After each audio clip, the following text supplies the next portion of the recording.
Moving to a new country is one of the most exciting chapters for any family. New opportunities, new people, a fresh start. Of course, there are visas, paperwork, and house hunting. But if you're a parent, there is one challenge tougher than all of it. It is that first morning you drop your child at a school where everything is different. The curriculum is new, the language may be different, the academic expectations shift overnight. And while the family is busy settling in, an academic gap quietly begins to grow. This affects thousands of children every year. Each year, nearly 40,000 Indian children relocate to the UAE with their families. Around 25,000 British children move to the UAE.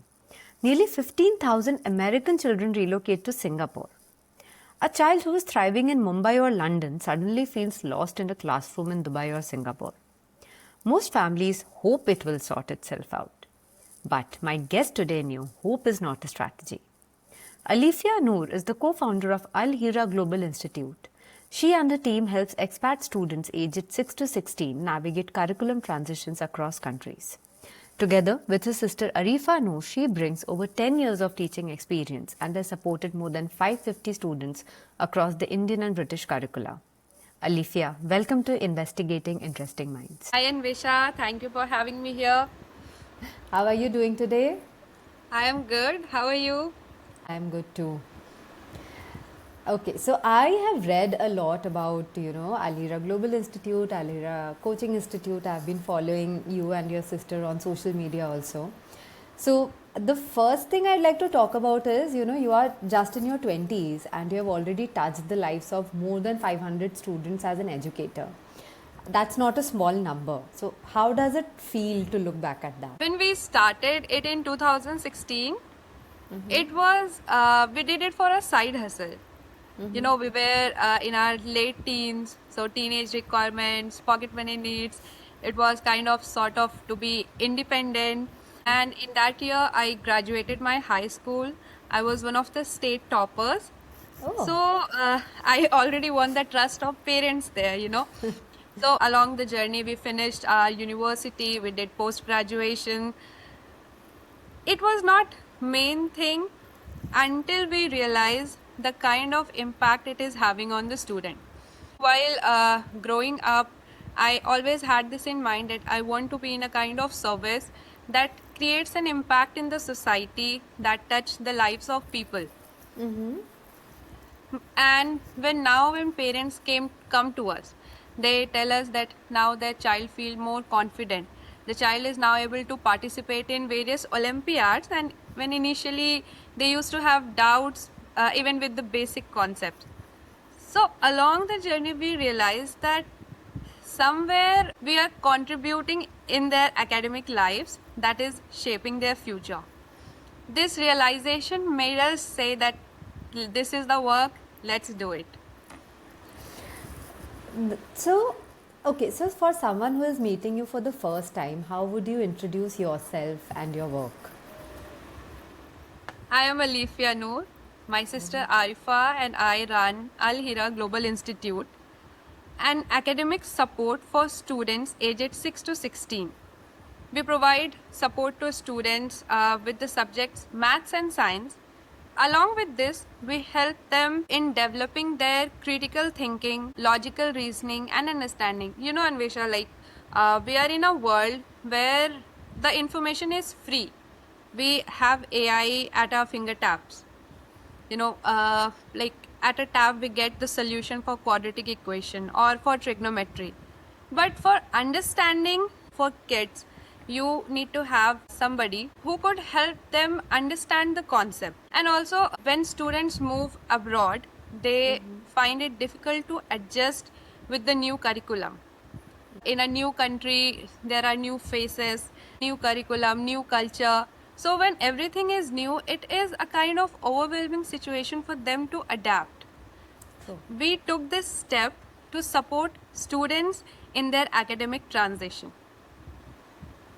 So, from what I understand, you have two entities. One is Al Hira Coaching Institute, an offline setup where you guide students in the Indian and British curricula, and you have been doing that for 10 years.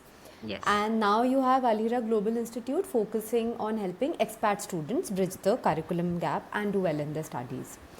So I really find this mission to support expat students very interesting, and I'll tell you why. One of our very close friends is back in India, and they are just considering moving to Dubai, but they have an 11-year-old. And their biggest worry is, what will happen to the kids' education. Obviously, Dubai and all over UAE, the education setup is amazing, so the child will get the best of the best. But parents understand that there'll be a big change, and that will be difficult. So, from what I understand, that is where you come in. Am I right? Yes. Okay. So, what exactly happens when a child moves to a new country? Like, can you list what are the exact challenges and how do you help them overcome these gaps? Currently, we are teaching students in Belgium and we are expanding in the UK and the UAE. So, in our experience, when a student move countries, like as you said that a family wants to move from India to UAE. So, in the UAE, Arabic is compulsory, and I'll explain it from the experience of our students when they moved from India to Belgium. They admitted into a school that uses Dutch system. Okay. So, language is one of the barrier that a student experience. We have realized that one of the major problem of student is language shift.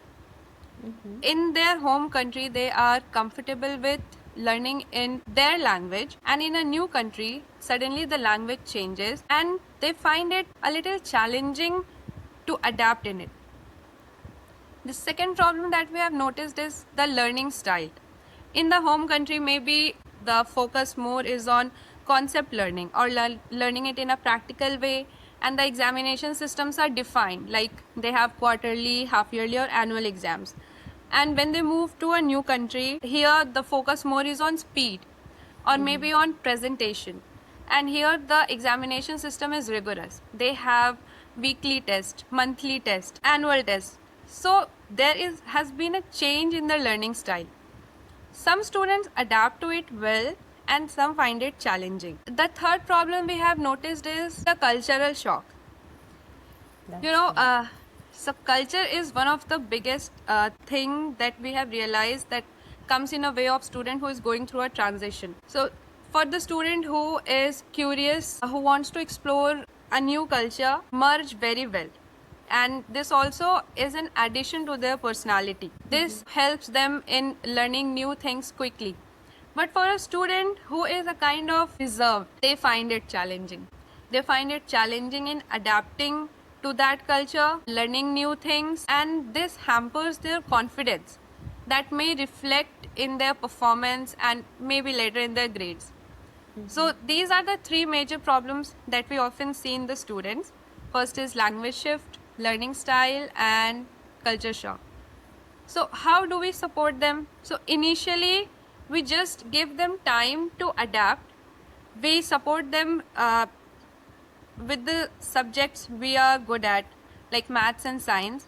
And when gradually they improve, they learn the languages, they learn the system, and this way they get their confidence back. Let's say that a parent has just moved this week. So obviously the child will take some time to adapt. So around what week mark, like should the parent observe the child for 2 weeks, 3 weeks, 6 weeks, and expect that by this time the child should have adapted and feels comfortable in the new setup. And if it has still not happened by that time, they need to take some more steps and maybe connect with you or such support systems to help the child progress, or should that happen from day one? This depends. We have been working with students for the past 10 years and we have seen different phases in a student's life. We have seen different journey.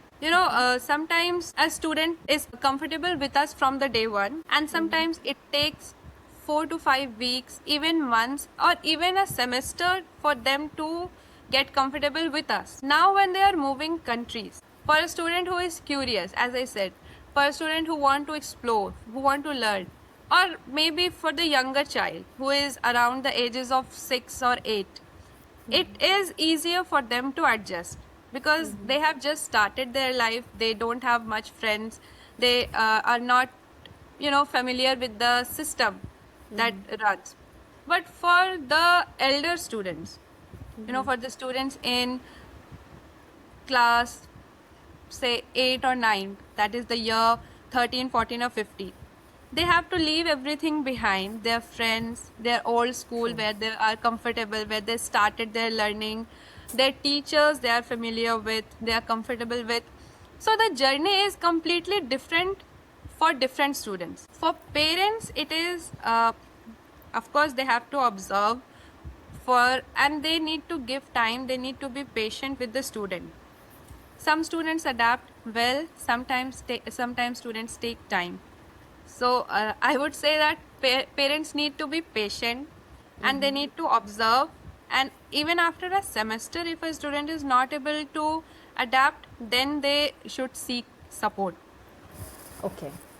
That makes sense, and there is truth to that. I think a semester is a good enough time period for one Yeah. to, make a judgment call. So I was doing some research and I found out that, Dubai itself has around 227 private schools offering 17 different curriculum. Wow. And according to the KHDA data, the British curriculum is the most popular. 37% of all students in Dubai's private schools are enrolled in British curriculum. So that's around 144,000 students. And Indian curriculum comes second, accounting for around 26% of students. So that's around 100,000 students. American curriculum is at the third number with 15%. So just in Dubai alone, what you are doing at Alira Global Institute makes a lot of sense. And Dubai is the place for expats. And there are Expats, people 90%. yeah, and there are so many people from different countries. It's not just India. So it goes to show that your work is extremely important. And I believe you have been in conversation with a lot of parents from the GCC recently. Yes, yes. What are the top concerns that they have regarding their children's education? So recently, we also hosted a webinar in the UAE for the parents, and we have talked with more than 60 parents during this uncertain situation that recently happened here. So when we talk with parents, Dubai is a very fast city, and many times both the parents are working. One major concern that parents share with us is we both are working and it's difficult to track the studies of our child. Okay. When we both are working and then we come back and there is another very important responsibility at home to take care of. So this is one thing that parents often say to us, that we want somebody to take care of this responsibility so that we could be carefree about it. Second thing, we have also noticed that like one of the parents recently told us that my kid is in teen year now and he wouldn't listen to me anymore. If I tell him that please do homework or sit for the study, he would resist it. Oh, okay. And also, like, as he is growing and moving to higher grades, the curriculum levels up and we may not have the subject knowledge like that. So these are the common conversations that we have with parents. So what do you tell them? Like, what should they do? I mean, I understand that if you are supporting the student, you can take care of maybe what are they doing in school, what should they study at what time. But in general, like, how involved should a parent be with their child's education, considering that the child is going to school? I mean, the school does a lot of heavy lifting, then an academic support system is coming in. What are the things that a parent should do and what are the things they should definitely not do when it comes to their child's education? Yesterday, one of my student in Belgium got his report card, and while handing the report card to us, his father said that he got good grades in maths and science subjects, but he's still behind in other subjects that are being taught in Dutch. I listened to him, like, this parent's concern is there, but I looked at the student and he said, ma'am, I try my best. I try my best, and I've been learning Dutch or French for the past 8 months, and I am literally doing whatever I could. Okay. So here I turned to parent and told him that I see him, he is doing it. Please give him some more time. If he see you being supportive, he will definitely do it. Also, I tell this to all of parents: that do not criticize students, do not compare them with other students. This heavily impact their self confidence. I am totally with you. I mean, obviously, I was also a student once, and I have also been in the edtech space, so I am still connected with a lot of students. And this one thing is the complaint of every student in every country, in every curriculum. Students really hate it when their parents compare them with other students. And I mean, every child is on their own journey, and it's Competition, the healthy competition is good, but constant comparing is not. In our classrooms, in our online space or in our offline space, we promote healthy competition. The students who are behind, they try to catch up. But comparison thing, we strictly condemn it. so. If a parent is listening to this right now, whatever age their child is in, how would you guide them to promote healthy competition and draw the line at what sort of comparison they should not do?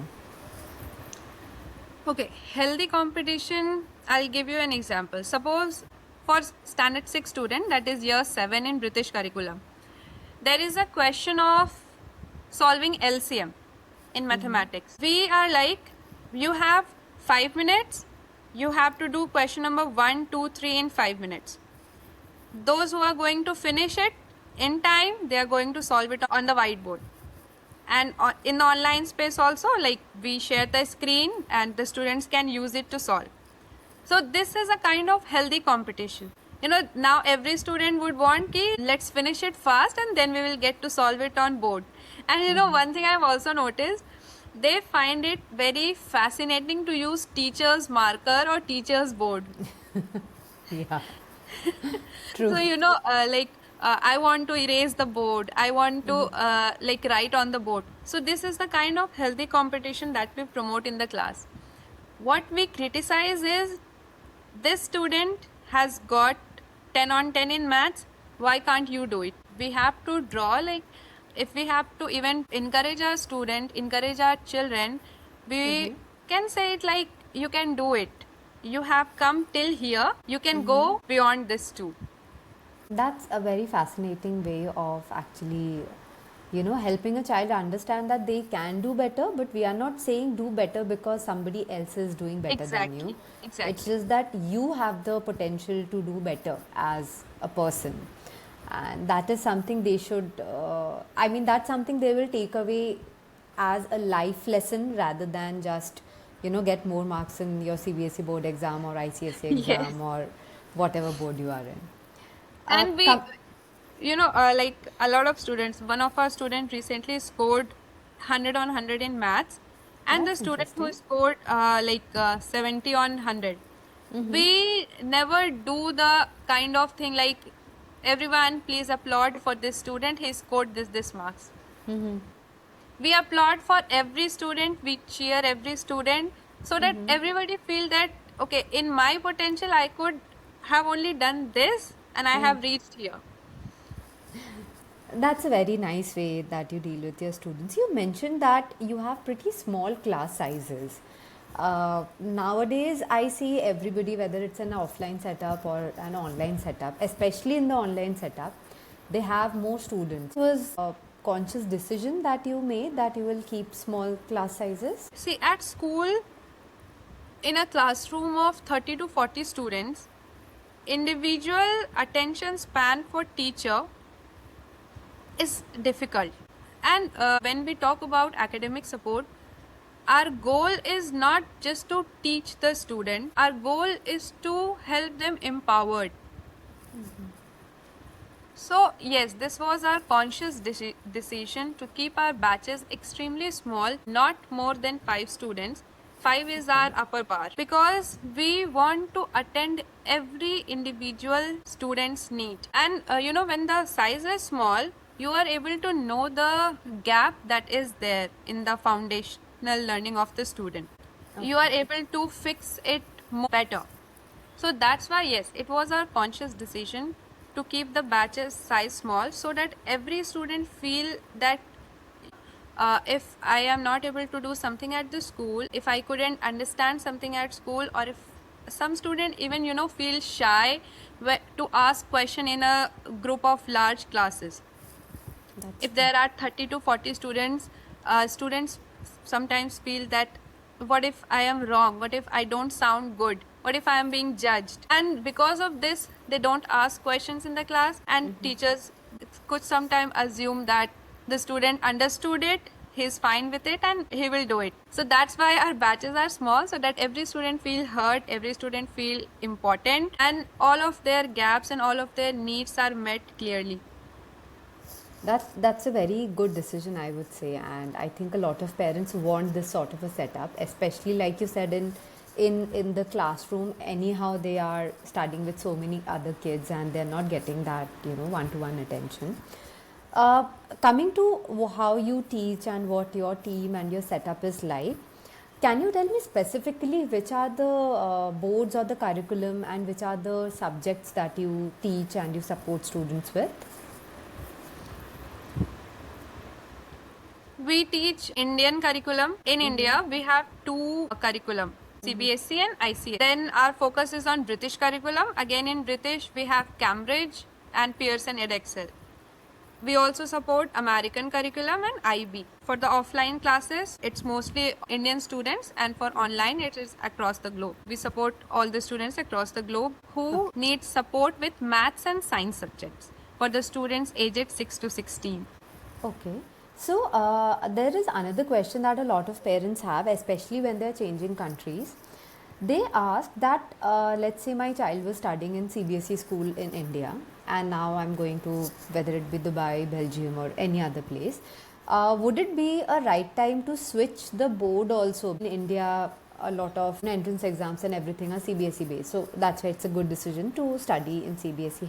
But if you're going to another country, then should they switch to IB board or any other board? Like if a person is going to Dubai specifically, should they shift to a British curricula? Would that be a good decision, or does the child face too much problem when the switch happens? We have one child with the similar problem. Like you just asked what his parents say to us. Okay. My answer to this is, I even told this to one of our parents. If you are planning to return back to India, if your student in India was in CPSA school and you are now in Dubai or in Belgium, and you have a plan like after my job or whatever purpose they are there for, they get fulfilled and they return back to India, then CPSA will be good. But if you are planning to stay there and from there your kid will stay there or will go into the university, then British curriculum or American curriculum will be good. So syllabuses are same across the region, across the globe. What is different is, as you said, the entrance exam things. So the kind of learning style is different. When we are studying in CBSE, the curriculum is more rigorous. It is more diverse. The examination styles are based on heavy, what do you say? Heavyweight questions. Like more practical application, more conceptual knowledge you have to apply. And in the British curriculum, we have GCSE and IGCSE. So GCSE is for the UK based student and IGCSE is for the international students. So again, GCSE is similar to CBSE in the kind of learning style.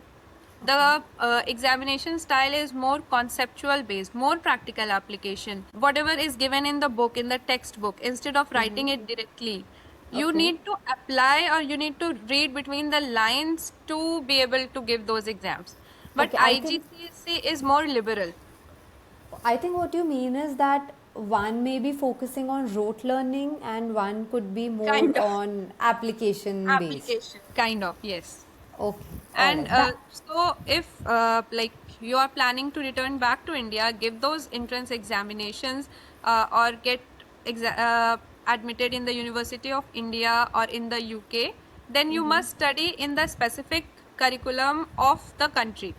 But Okay. if you are going beyond this to the universities that offer more AI courses, or maybe starting something of your own, then IGCSE is best. Okay, I think that would help a lot of parents in take this decision, because I understand the parent has had experience in maybe just one board. Like most of Indian families have studied from either CBSE or ICSE, and then suddenly they have to take this decision about their child, which would decide their whole future. So it's a very tough call to take. You talked about AI right now. How do you see that impacting children and their studies? Is it having a good impact, bad impact? What's exactly playing out?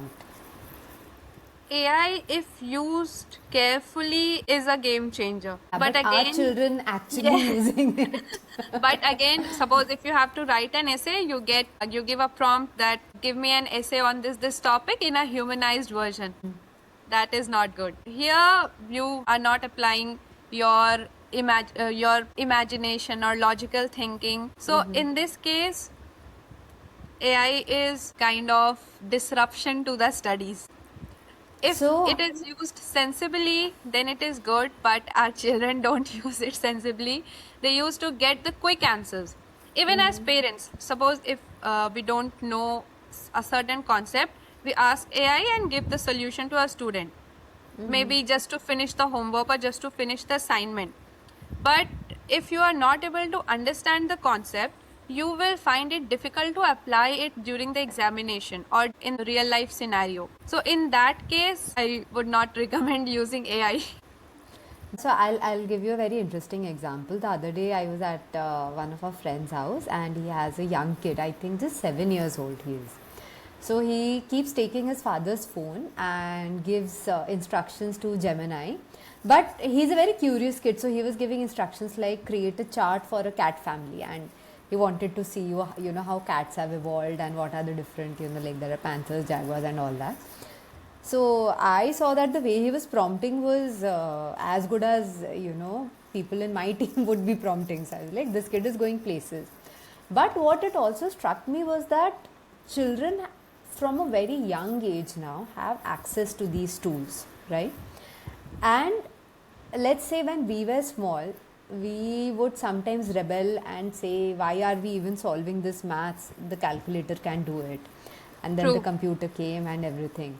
So a child naturally would ask, ma'am, why are you asking me to write an essay, or why am I even solving this trigonometric equation? I mean, when I actually grow up, I mean, I don't think children are going to actually say when I get a job or something, but anyhow the AI is going to do all of this for me. Why am I learning all of this? So where does AI actually change the trajectory for a child's learning? Okay, so Jensen Huang, who is the CEO of Nvidia, he once said that AI will not take the job of people, but the people who are good with AI will take up the job of others.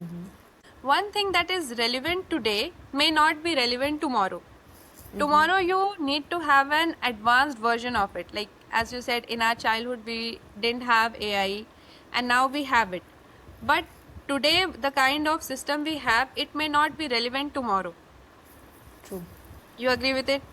Yeah. So to develop the advanced versions tomorrow, you need to learn those things today. And maths and science subjects, you say physics, these do not have limitations just with education. Where do we apply these trigonometrical concepts? In building bridges, high-rise buildings like Burj Khalifa.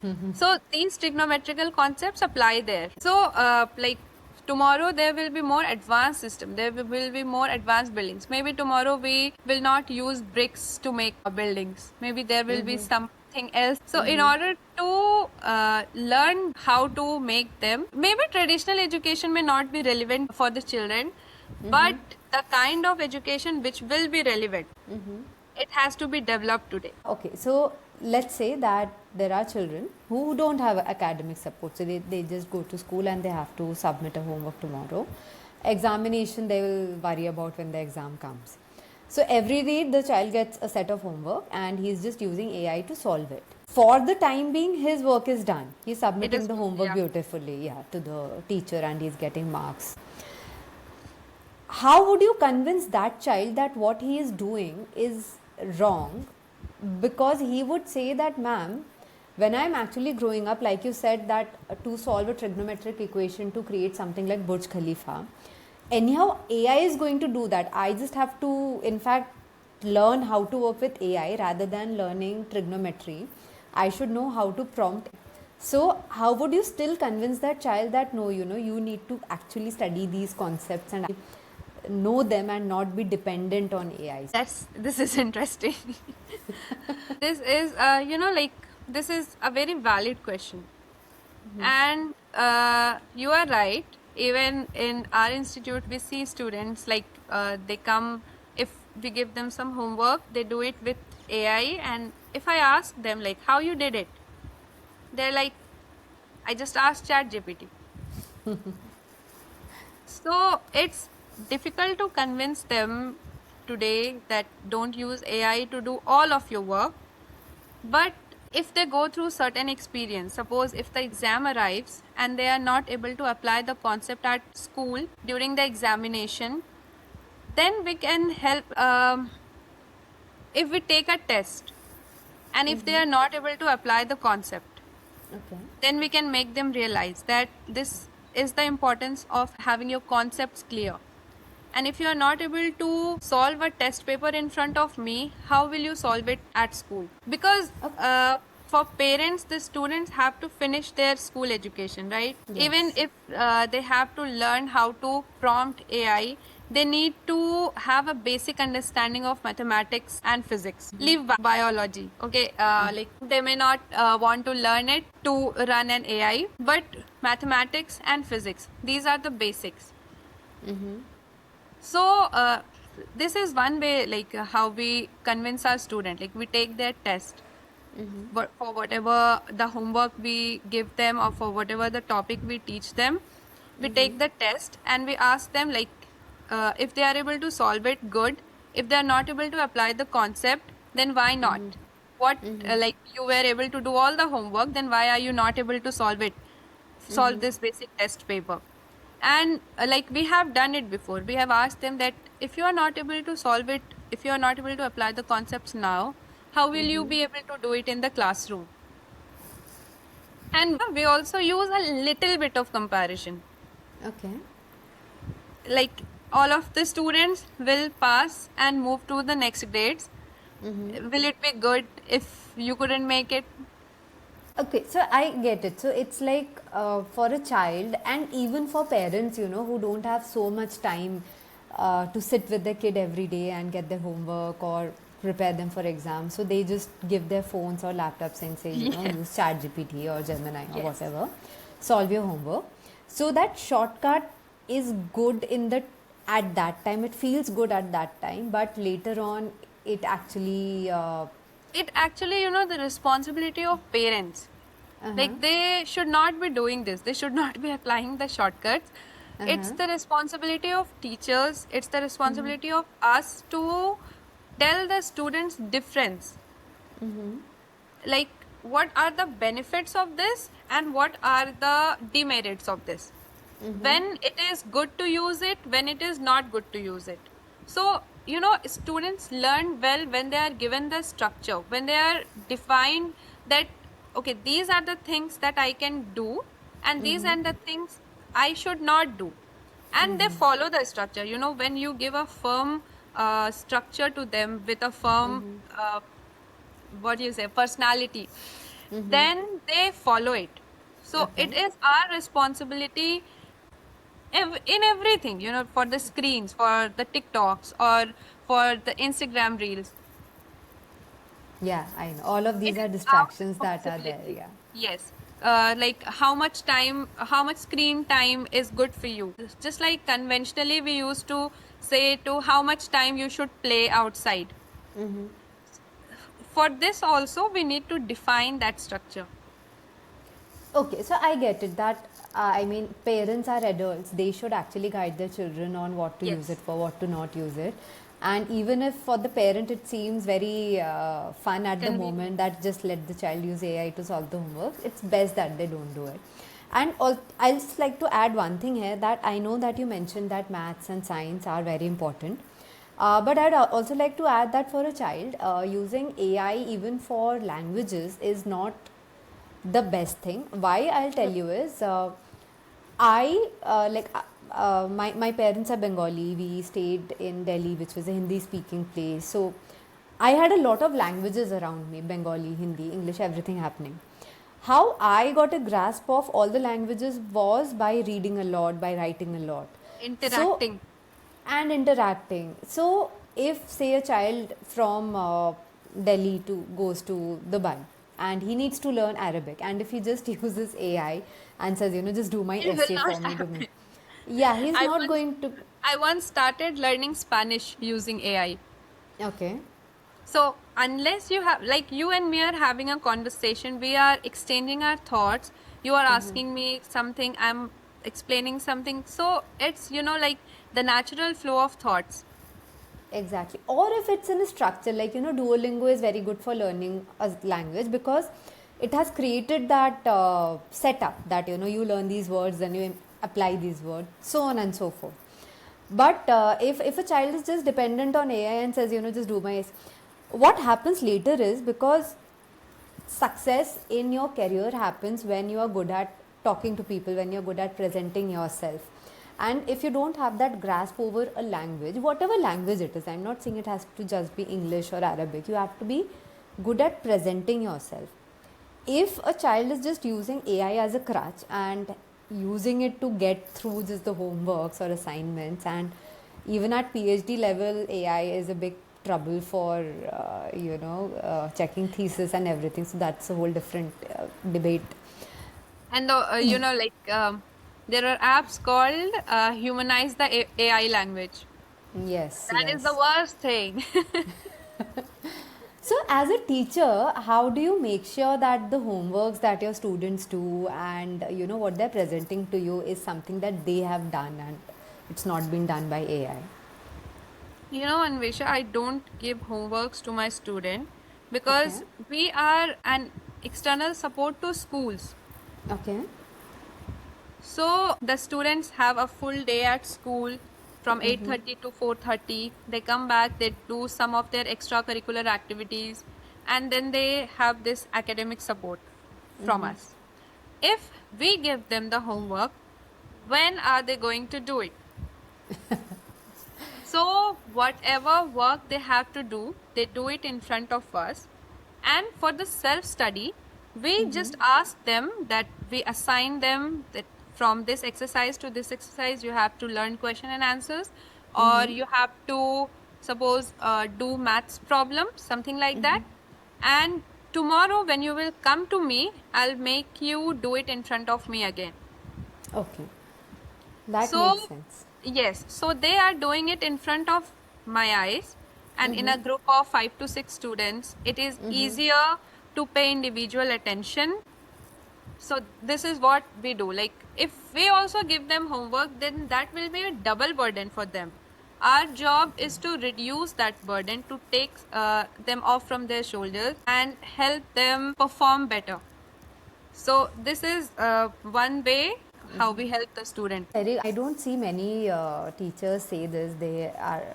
Most teachers are heavily in favor of giving homework, that a child should solve, say, 15 problems at home, and then I check them and then I grade them. So, but this is a very different thing, and I'm happy to see that teachers nowadays are thinking like this, and they're actually thinking about the child's mental peace and mental well-being also.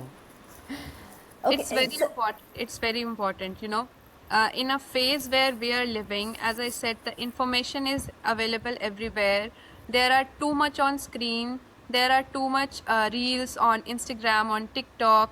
There is too much comparison. Like, I believe that social media reels is like showing off this place.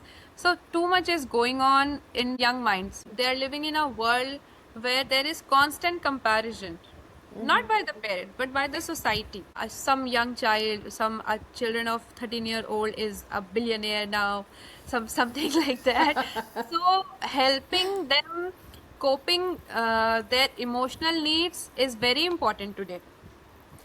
So, as a academic support system, are you able to help them in that area also, or is that some you are?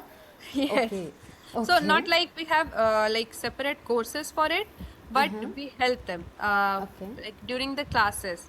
We are not just limited to doing the syllabus of the school or just okay, the curriculum or just doing homework. We do have, like, we talk with students, we communicate with okay. them. Just like you said, no, like AI cannot do this one thing. Yeah, true. We give them examples of how you know this is important or something is important, and how what are the benefits of social media, what are the demerits of social media. So we help them make it clear in their mind that not everything is true, not everything that is visible uh, is real in life. So, we have seen it, like every day we see it. Our students say that, ma'am, I saw this on social media. The students don't study and they are making a lot of money making reels. They have their own cars and they have their own houses now. And I'll start making YouTube videos. I mean, I understand that a child today has more pressure than we had. Like, the max True. pressure that we had was get good marks in class. Yes. And now, you're very right. In fact, our parent was telling this to me कि nowadays children are making $1 billion. What is my child doing? And I was like, Yes. you can't expect your child to make $1 billion. I mean, that's very true. And that It's is, ve- that is glamorized by the society. Like, they have been invited to a lot of events, and they are well dressed in suits and all, and people elite people's hosting their podcast, and they're being glamorized, they're all over the media. So the success of one person or one child is so glamorized that it impacts million others. Where I would like to circle back, Alifia, is your journey. Like, you have come a long way from, doing offline coaching for students to supporting expat students, and now you're also helping them understand the merits and demerits of AI, how to be mentally at peace with who you are despite what you see on social media. All of this happening right now, and from here, where do you see Alhira Global Institute going? Like, what are the next steps for you and your team? We do not make very long term plans, but we make plans for today, tomorrow, 6 months later. So in 6 months, we are seeing ourselves supporting students in the GCC. Recently, everything moved online, 6 weeks, and now the Yeah, right. schools are Because returning of all back. the Yeah, disruptions that are happening, right? uncertainties. So now schools are returning back, and a lot of parents, like we talked with a lot of parents, and they told us that we have observed that there has been a gap in the child's education. And year 7 and year 9, that is class 6 and class 8, are the foundational step for board exams for GCSE and IGCSE. If these classes are not clear enough, or if there is a gap in the concept within these classes, the students may suffer later. So this is one of the biggest challenge we have realized, and we see ourselves supporting students here, so that when they move to the higher grades, they do it with confidence. That's interesting. So, and in fact, that's a very nice entry point into the whole of the market because, like you said, these are the critical classes. And so, if a parent is listening to you right now in the GCC and they have a kid in grade 7 or grade 8, and I would also recommend that if it's a parent who has just moved to a new country wherever they are in the world, how should they contact you? How should they really understand what you are doing and get in touch with you and get their child that academic support that you're offering? Our website is under process and it will be live soon. and we have much of our presence on LinkedIn. Okay. And I'll be giving those links in the description. So if there's a yeah, parent who's please. listening to all of That this, will be do helpful. connect with them on LinkedIn. Yes. True. So a lot of like our major presence is on LinkedIn because when we decided to support expat parents, like when we decided to define our niche and support expat parents, we realized that many of them must be on LinkedIn. True. So it will be easier for them connecting there. And our website is under process, as I said, and soon it will be live. Then parents can directly connect us from there, from the website of Al Hira Global Institute. That's And when perfect. parents come to us, like you said, that what do they expect from us, right? So I would say when a student is starting in a new school, students need time. Like 4 weeks, 8 weeks, 12 weeks, it's fine. Compare it from their day one progress. Like what they were like on day one and what they are like on week 4. If you see that, okay, yes, there is even a 2% or 3% improvement, then they are doing it. And if they come to us for their academic support, we also ask the parents that please be patient with us. It takes us at least 6 months for us to help improve the performance of the student. I think that's a very reasonable ask because a change takes time, and especially if Yes. it has to be a sustainable change. You can't expect a student to just start studying 14 hours a day to cover an academic gap, which I mean, a family has moved to a new country because the parents saw new opportunities. So Parents they, needed. yes, so they need to give their child that time. And I think what you're doing is extremely important and extremely helpful. And what I liked about you the most is you are doing it in a very holistic manner, that you are not just saying that okay, I'm going to help your child improve marks by this much percent, but you're saying that we'll help them improve their confidence, we'll help them gain their footing in a new place while you take care of your work, your life. We are going to take care of your child, and that's very important for the parents and the children. The next generation is what we have to think of. Thank you so much, Alifia. It was really wonderful talking to you. And Thank I you so much, think we Anvesh. should get together soon Yes. again and talk more about AI and social media, because that's something that parents are really worried about. But yeah, we should do that soon. And thank you so much for your time. Thank you so much, Anvesha. It was wonderful talking to you, and thank you for being a wonderful host. Thank you, thank you. That's it today for Investigating Interesting Minds, guy, and we'll get back again with a wonderful guest once more. And thank you so much for watching.